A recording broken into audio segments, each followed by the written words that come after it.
Assalomu alaykum hurmatli bog'bonlar, hurmatli tomorqa egalari. Navbatdagi urug'li va danakli mevalar zararkunandalar bo'yicha berib borayotgan ma'lumotlarimizni davom ettiramiz.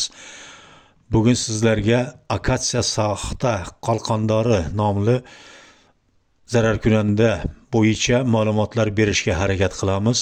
Bu soxta akatsiya qalqondori asosan oq akatsiya daraxtiga zarar yetkazishi bilan ko'plab uchrab turar ekan.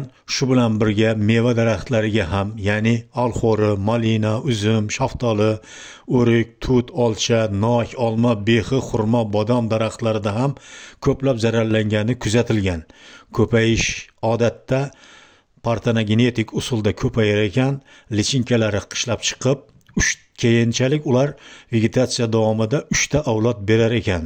Urg'ochisining uzunligi 3 mm dan 6,5 mm gacha bo'lib, qanotsiz, tanasi oval yoki keng oval, ba'zan deyarli yumaloq shaklda bo'lar ekan. Urg'ochisining tanasi shakli, rangi va hajmi oziqlanishiga va o'simliklarning turiga qarab o'zgarib borar ekan. Erkagining uzunligi 1,5 mm gacha bo'lib, tanasi ingichka, cho'zinchoq bo'lar ekan. Uning bosh tarafida qora 3 juft oddiy ko'zi bo'lib, qorin va ko'kragi qizil jigarrang oq mumsimon qoplama bilan qoplangan bo'lar ekan. Bu zararkunanda asosan aprel oyining 2-yarmiga kelib, lichinkalarning paydo bo'lishi bilan xarakterlanadi. Bu qalqondorning soxta qalqondor deyilishiga ularning tuxumlarining himoya qatlamining ham qalqonsimon ko'rinishda ekanligi taxmin qilingan bo'lsa kerak. Lichinkalar qalin shoxlarning qobig'ida, asosan pastki qismida, shoxlardagi yoriqlarda va o'lik po'stloq ostida qishlab qolar ekan. Jiddiy zararlanganda daraxt zararkunandalar to'plangan joylarda qobiq g'isht qizil rangga ega bo'lib qolar ekan. Bahorgi isish davrida, ya'ni atrof muhit havosining harorati 8 gradusgacha ko'tarilganda, lichinkalar faol ravishda 1-2 yoshli kurtaklar nishlariga o'tishi boshlanib, ularni ularning birikishi, ya'ni oziqlana boshlashi o'sha paytlarda davom etar ekan. Lichinkalarining asta-sekin ko'chish jarayonlari kuzatilgan. Akatsiya soxta qalqondori dala ekinlarida ham vaqti bilan uchrab turib, ziyon berishi kuzatilgan. Bularning barchasi yig'im-terimga, moddiy va sifat ko'rsatkichlariga juda ta'sir ko'rsatishi, ularni pasayib ketishiga, shuningdek ekinlarning to'liq qurib ketishigacha olib kelar ekan.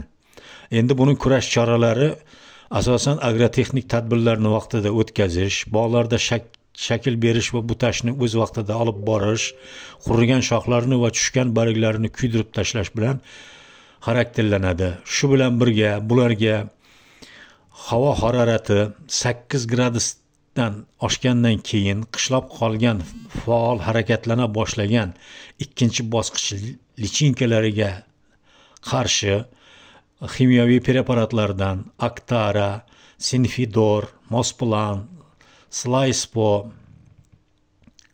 preparatlari qo'llanilar ekan. Shu bilan birga birinchi bosqich lichinkalariga, ya'ni iyun oyining 2-yarmida esa Prinex degan preparatlardan Detox, S-Sumiton, S-Actara, Bonaforte, Sinfidor preparatlaridan ham foydalanish yaxshi samara bergan ekan. Aziz bog'bonlar va tomorqa egalari, yuqoridagi ma'lumotlarimiz asosida bu zararkunanda hasharotlarni o'rganib, ularga qarshi kurash tizimiga rioya qilib kurashsangiz, bog'laringizda sifatli va mo'l meva yetishtirishga erishgan bo'lasiz. Bizning ma'lumotlarimizni kuzating va zararli hasharotlardan bog'laringizni asrashda foydalaning.